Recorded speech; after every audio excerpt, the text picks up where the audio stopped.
class, one more time, thank you for having me here. My name is Alfredo Ambriz. As you know, I'm the principal, and today I'm here to teach a micro lesson. That's the name they use for this activity in my TESOL course.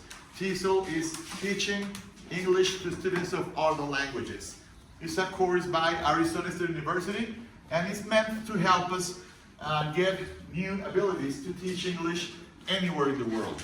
So first of all, its objective is to cover the parts of listening and speaking. Of course, you have to involve pronunciation, but most of the class will be up to you. I'll call you by your name and I will ask you for your help.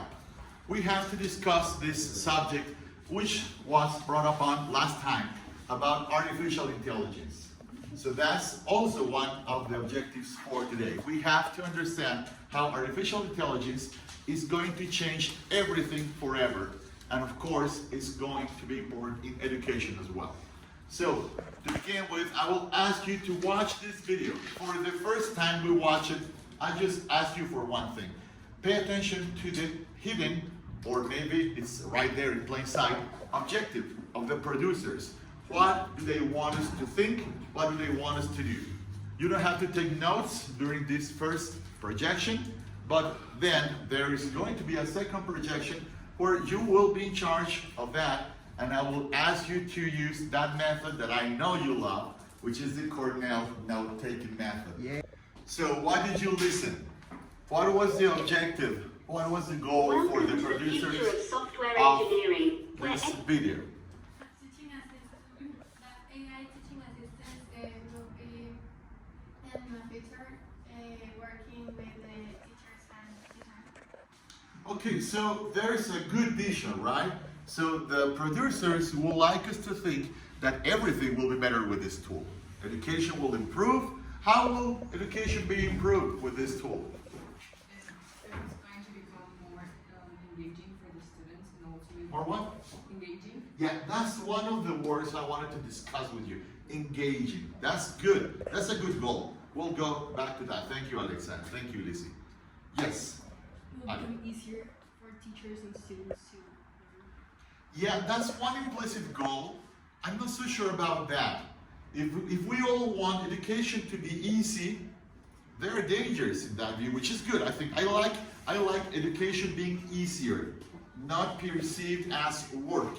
What do you think would be the risks of letting artificial intelligence take over education?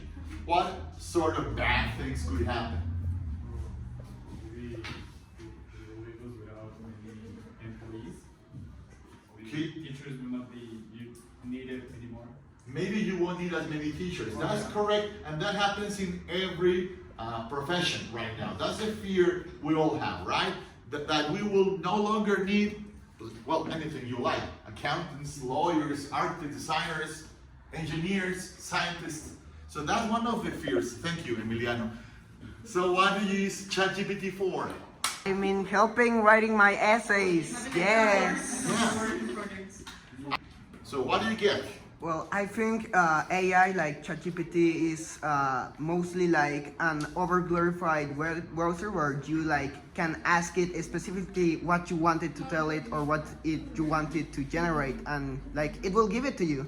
So really, it's more like a tool rather than a thing that makes stuff for you. It's more like a tool that helps you with things you have to make yourself, because still, even when you ask it to generate stuff, it like doesn't do it the way you want it. So you kind of inevitably have to alter it in a way that it has to be like the way you want it.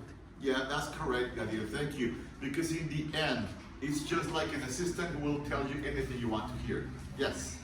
It's sometimes a lot like help, because you can have an idea, it could be wrong, and maybe you could, at ChatGPT, you can like see the structure and correct your errors. Structure is great, because once you are clear on what you want, you can tell ChatGPT the kind of parts or sections you would like the answers to be divided into. And that is great, because it's better than just asking for a general idea. If you have structure, it will help you better, I think. So, tell me, Michelle, You keep talking, so I'm sure you want to participate. Tell me, what could be one of the dangers of using ChatGPT for your homeworks all the time? That maybe the information will be wrong.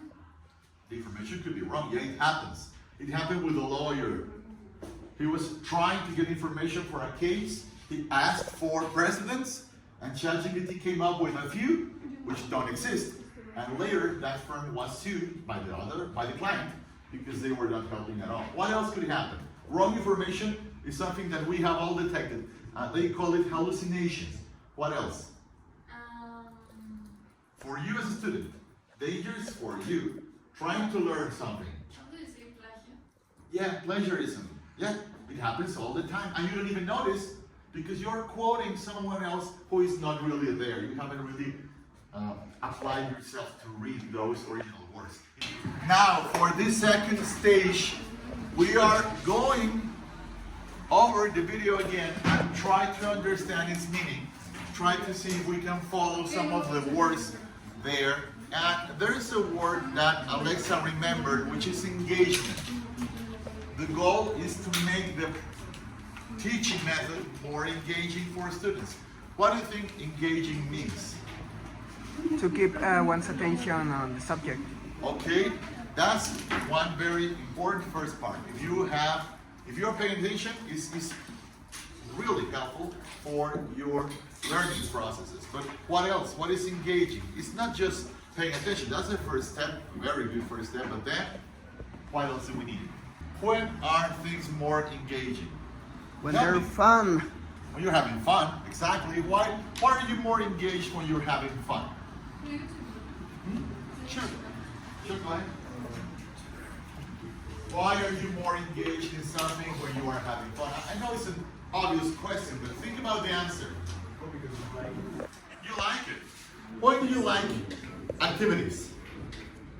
They are meaningful, right? So maybe you are creating memories, maybe you are with your friends, maybe even you could think it's useful for you. Think about this. You are having fun, but still you think it's going to be useful. That's what I want you to do. At this time, let me know when you would like me to stop, okay? Because you have to take notes. Remember the Cornell note-taking method? You are going to take notes on the left side, and then once the video is finished, you are going to try to write the most meaningful ideas on the right side. Your opinion about those ideas that you listen to in the video. And then in the lower part, you are going to write your conclusions, all right? So that's how it's going to work. Tailoring content means To customize content to Customize, one's. something specific for you. Of course, you all understand that we have different learning methods or channels. Have you heard of those? What kind of channels do we have for learning? Hearing, Yes. kinetic, Hear, and visual. sightseeing. Yeah. So those channels are meant to be used by this intelligence in order to create tailored content. Tailored is something that is adapted just to you. Let's go. More engaging. By using storytelling and Engaging. animation, AI is making learning fun and accessible. Okay, you can. Complex ideas.